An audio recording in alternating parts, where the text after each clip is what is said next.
Hey, what's up, cats and kittens? And shout out to all my cerebralites. It's me, the Cerebral Diva, back with another episode of the Daily Dose. Take a look at the picture in front of you. Go ahead, take a gander, get all up into it, and then we're going to talk. This young lady, and I use the term lady loosely because she's probably more of a monster than a lady.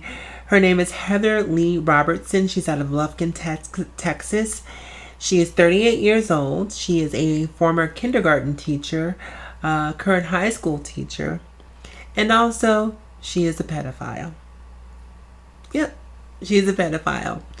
This thing with teacher, now we just had a case, I believe, about a month ago with the teacher who actually kidnapped the young. Well, I guess she went willingly, as compliant as you can be at the age of 16.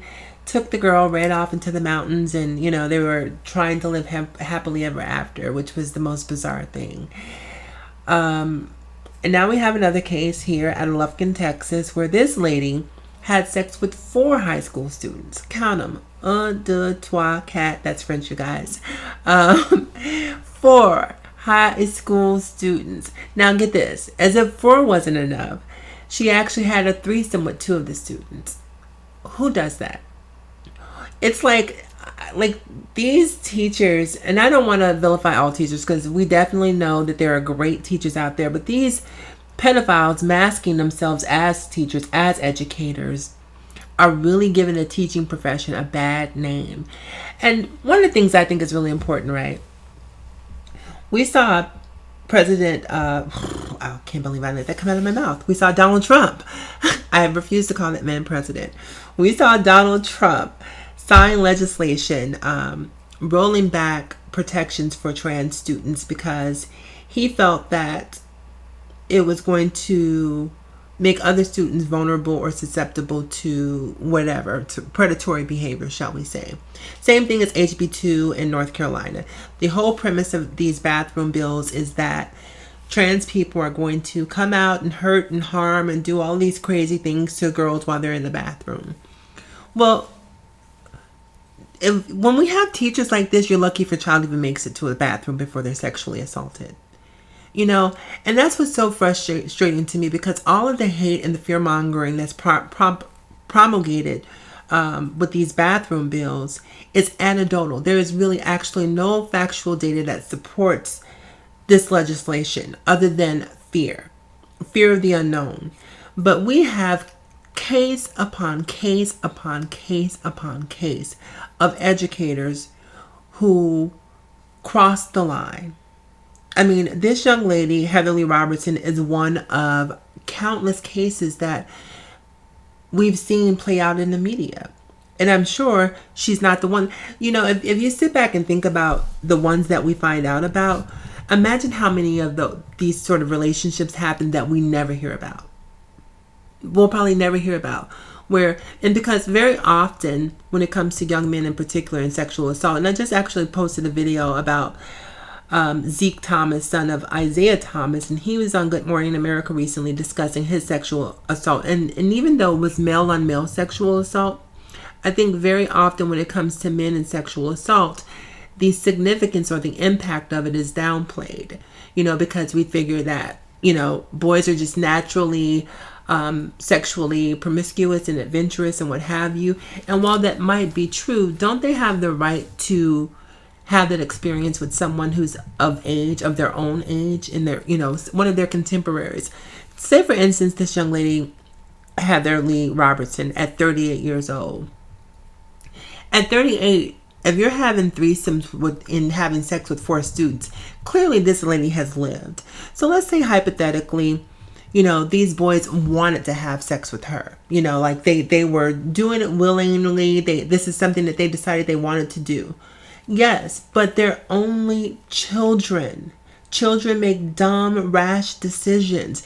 This lady could be infected with God knows what, So just because, and she told them that they didn't need to use condoms because she was infertile.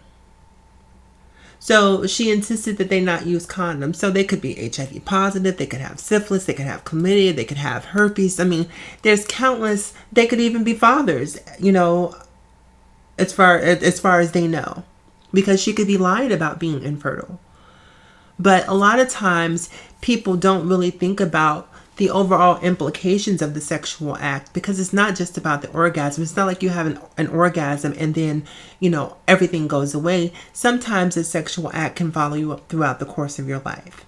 And so I think a lot of times when it comes to young men, people are quick to let the women off the hook and, give them a slap on the wrist and act as if it's not a big deal. And I think that we as a society need to hold women accountable to the same standards that we hold men to when it comes to sexual assault. Because a lot of times, not only do women sexually assault young men, they also sexually assault young women. I know countless numbers of young girls who have been sexually assaulted by female predators. It's not an anomaly.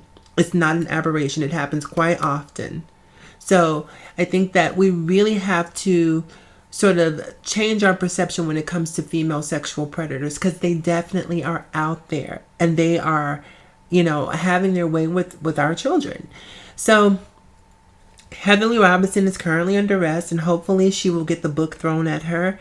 But I just think that it's really interesting, though, as a society, though, how we vilify certain people based on fear, and then we send our kids, right into the hands of sexual predators and don't think twice about it just because they happen to fit into social norms. So sometimes the boogeyman may not be a transgender person, wearing a dress or a, an openly transgender person. Sometimes the boogeyman is the person sitting right next to you who's assimilating in our society, who has learned how to groom their victims in a way that we would never see coming.